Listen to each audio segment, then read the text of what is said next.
Hello everyone, welcome again to another video. In today's video, we're going to be looking at pausing marks. My name is Daniel Shaw. I am one of the authors of this guide. It's great to see you again. And I'd just like to talk to you today about three different types of pausing marks. So we have the comma, we have the semicolon, and the colon.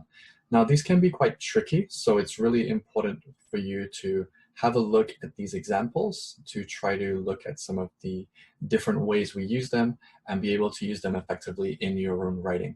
So we're going to cover today first commas, then semicolons, then colons, and during each section we will also have some tips for using them correctly. So the first mark we're going to look at is commas. So commas play an important role in our writing because an improper use of it might change the meaning of a sentence completely. Commas have three main functions: mechanical, listing, and separating. So let's take a look at the different kinds of functions for commas. So the first kind of comma is a mechanical comma.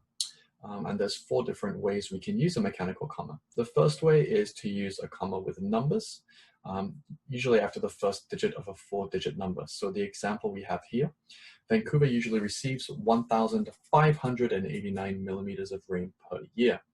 Secondly, use it when referring to someone directly. Thank you, comma, Kennedy Stewart, comma, for making Vancouver more beautiful. The next way we can use it is when we're referring to dates. So Canada returned its nuclear weapons to the United States on June the 28th, comma, 1984. And we can also use it to refer to geographic places. So the Queen Elizabeth Park is located in Vancouver, comma, British Columbia, comma, Canada. So again, you can see those commas used in the mechanical functions. The second way we can use a comma is for listing, when we are listing different objects. So the first one, use it for listing nouns. Tourists like to try salmon, comma, sushi, comma, and gelato in Vancouver. We can also use it for listing phrases and sentences. So with comfort, comma, you can walk in Vancouver at midnight. The next type is to use it when listing adjectives. So I had a lovely, comma, long, comma, comfortable flight to Vancouver. And the final way for listing is to use it for listing adverbs with an adjective for emphasis. Bouchard Gardens are very, very beautiful. So we're just emphasizing and stressing that using a comma. So the next function is the separating comma. Again, three different ways we can use this. Firstly, use it to divide non-essential words or phrases in a sentence. The food in Vancouver has been, comma, frankly, comma, expensive. Use it to divide non-essential information in a sentence. The length of BC's coastline, comma, including the shorelines of islands, is 27,200 kilometers.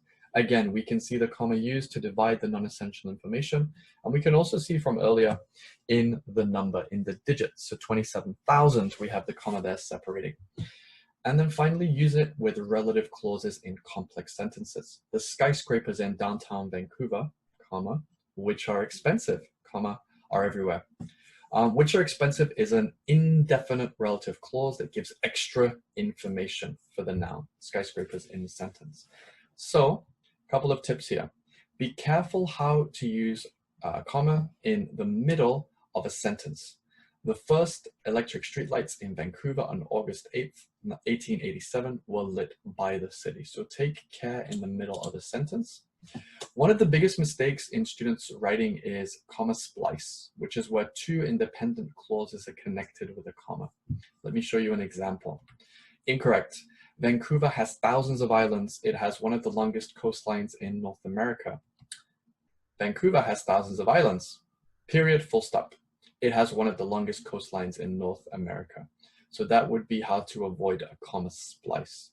So that is the first section, which is commas. Let us now move on to look at semicolons. Why do we use semicolons? Because they make our writing more advanced. Semicolon marks create a pause, usually between two main clauses.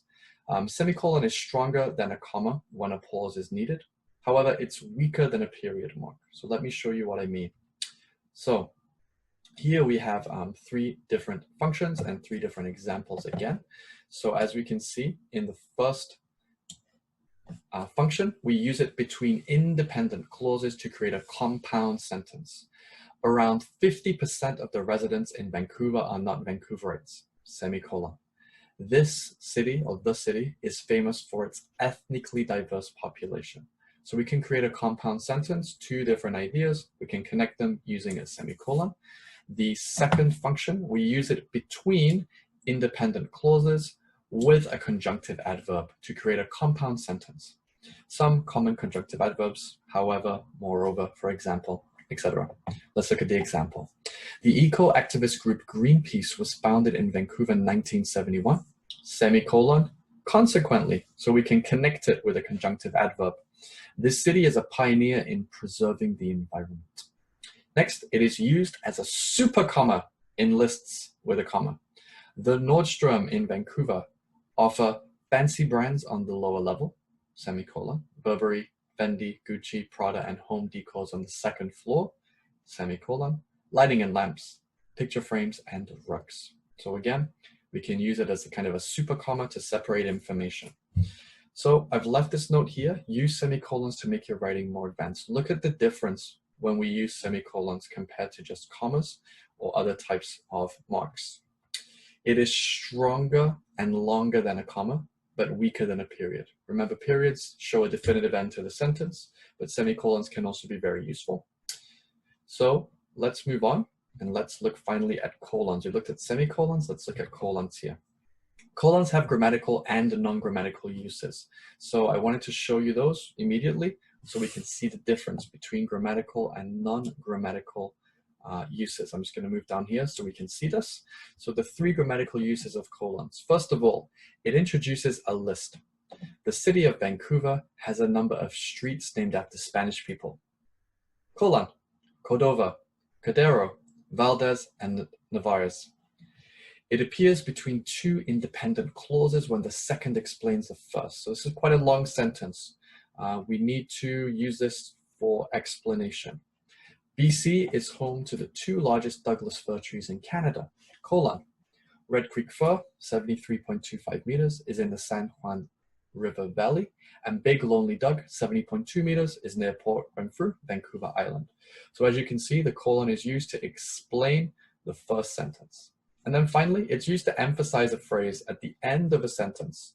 40,000 islands, more than 600 provincial parks, colon, this is British Columbia. So again, for emphasis. We also have three non-grammatical uses. So to refer to time, it separates hours from minutes. So time, 7 o'clock. So we have the colon to show hours and minutes separated.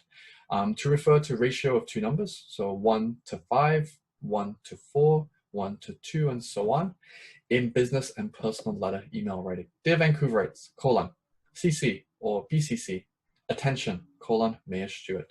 So these are the different ways that we can use colons. Do not use a colon after a verb for listing. Example, Vancouver's climate includes. We don't need it in that sense. A semicolon might come between two independent clauses when the first one tries to explain or paraphrase the first one. So this is not the easiest thing to understand. I can see that. And again, we need to make sure that we have a good understanding of the differences between commas, semicolons, and colons. So let's look at one more example.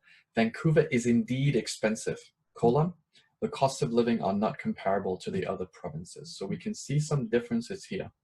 Now, next steps. How can we make sure that we get a good understanding of these three different types of pausing marks? So first, look at the sentences in your books, in your guide, to see how pausing marks are used. So in your guides, you'll be able to look at lots of sentences to identify and to check with this video.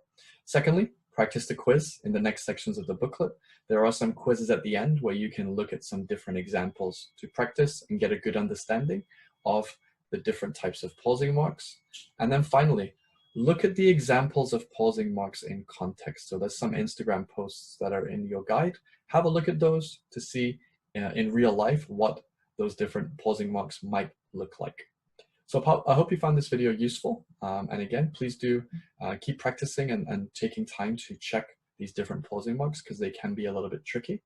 So thank you so much, and I'll see you again soon. Thank you. Bye-bye.